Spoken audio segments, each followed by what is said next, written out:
The Substack problems I had was because my Brave browser was not updated. It was a problem to do that. I couldn't go to the Brave browser homepage because I had an old browser, so it didn't work. And then I could at least ask Brave AI, because Brave AI could actually explain how I should do the commands that I needed. So if you have an AI in your company, it should be able to explain how you use your products, and it actually could. That's more than you can say about Grok and X. The Substack problems I had was because my Brave browser was not updated. It was a problem to do that. I couldn't go to the Brave browser homepage because I had an old browser. So hello there, English speakers, and welcome to some rugosa rose that of course they are not sick, they are just having winter, and the ice seems pretty sick too. There is ice, but there is water on top of it, if I see correctly. Even harder to see, but I have a foot on my Substack. We'll talk about Zionist propaganda, but let's start by taking a big, deep breath. So Massie has introduced a bill into Congress about leaving NATO and dumping this Cold War relic. So that's interesting. It might lead to something, but it's very unlikely. But Congress is a gang of lunatics that might actually do this because they hate Trump. So they want to sabotage for him, and maybe they can do that by leaving NATO. So that would be interesting. Also interesting and scary, Massie is claiming that one of his aides that are working for him, they talked to some aides, some co-workers to Kash Patel from FBI, and the FBI told them that this Thomas Massie and his office, they need to step back from demanding all the information about Epstein and Les Wexner. So otherwise FBI will start to do some bullshit investigations into fraud of one of the ones who are working for Thomas Massie. So that's how you do it. I guess these kinds of extortions, they are very compatible with the Zion Hindu values that is promoted on FBI now, it seems, like genocide, lies, terrorism, drugs, and human trafficking. Let's see if another Indian, Dinesh D'Souza, whatever he is pronounced, you don't have to search for him anyway. So he is having a Zionist talk about, guess what? Sharia law is not compatible with Judeo-Christian values, which is something that's not compatible with itself, just like this Zion Hindu values don't exist, total fraud. And of course they are doing this because they are defending the indefensible actions of Israel. So this is pointed out by the Jew Max Blumenthal. And there you maybe have to take a step back. Yes, Max is a Jew, and if you take any side of any issue, you will always have some Jews there on your side, and it's very easy to just use the Jew, what they say, so that you don't get criticized for being anti-Semitic. And then you can just say, oh, look, there is a Jew on my side. Of course it is.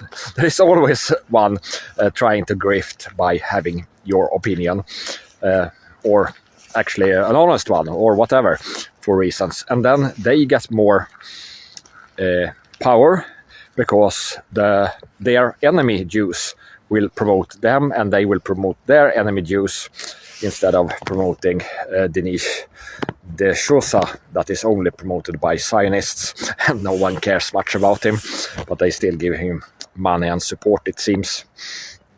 But now also Max Blumenthal, I don't know. I don't think that anyone will start to follow him just because Max Blumenthal and I talk about this Dinesh. But was thinking about I will continue to say everything that's interesting from Max, especially when he does some good digging. But I should promote others that deserves it even more. And the undefensible behavior.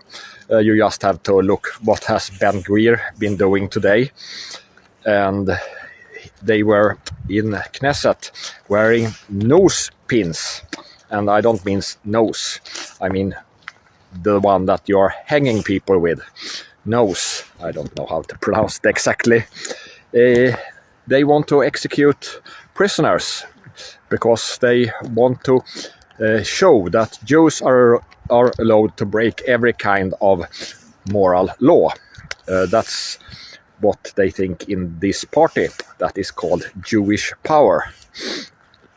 So if they claim that anyone else is some sort of Jewish or white power party, well, they are called that, but Jewish power. But finally, the US embassy to Israel, Huckabee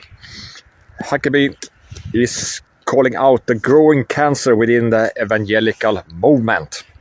So that's good. He was speaking to this cancer, the over 1,070 Zionist infiltrators in the Jewish Christianity.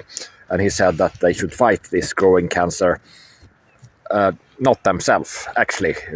He said, don't fight this anti-Semitism, because that is much worse than worshipping Satan, according to the ones who are worshipping Satan.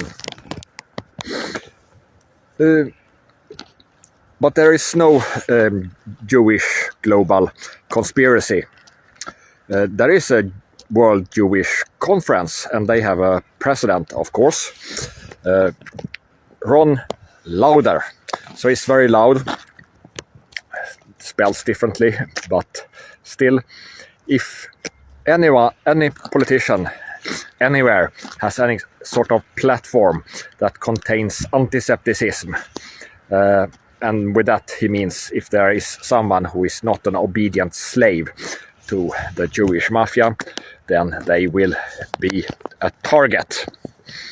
And on this event, the World Jewish Conference, or at least some event with their president, there was this Secretary of Commerce, Howard Lutnick, and he says that he will have Israel's back.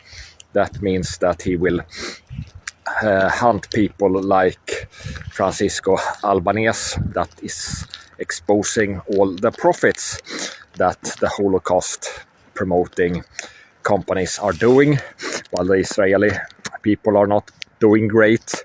The profiteers from the Gaza Holocaust and general crimes in Israel, they are doing great business of this.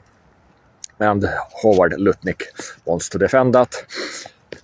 And Israel's back, that is Jordan, that of course should be filled up with something to exterminate this safe haven for pedophiles.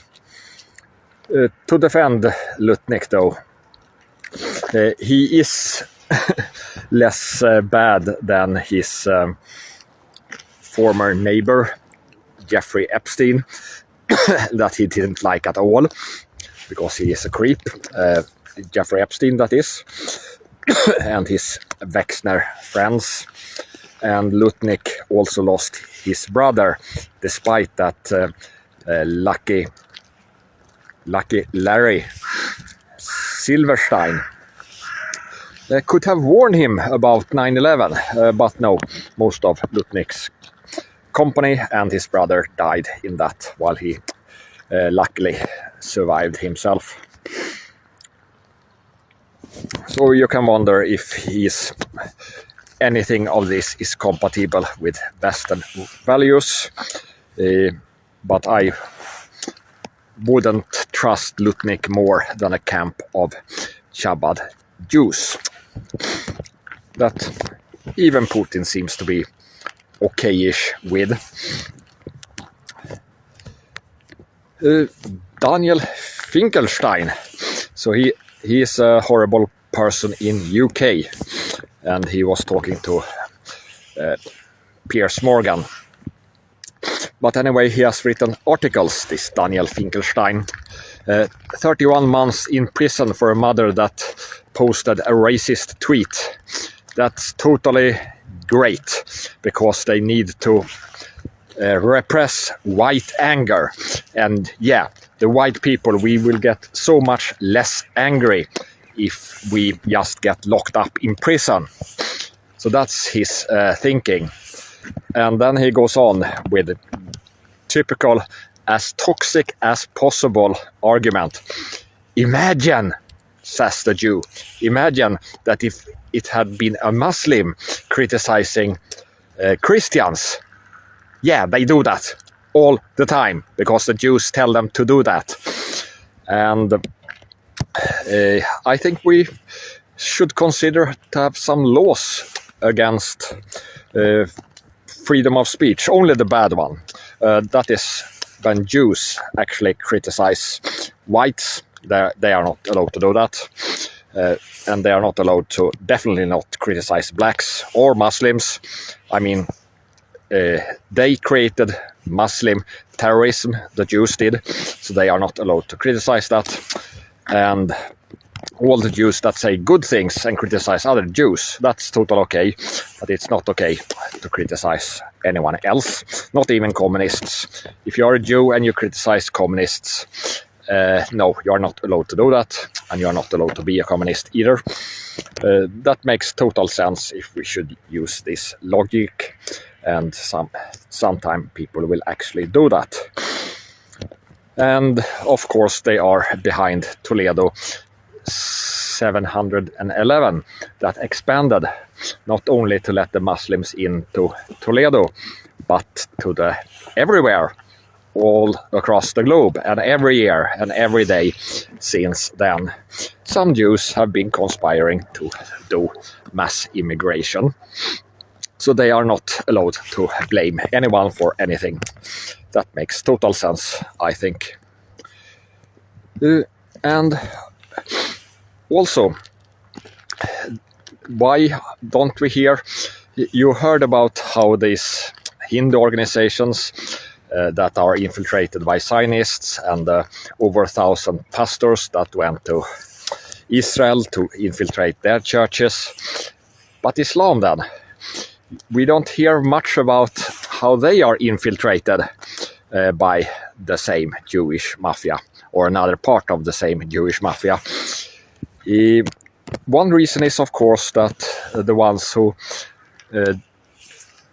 talk about it, they get silenced. But there are people, that's all I will say, that have noticed it, that in the Islamic world also. So the idea that Islam and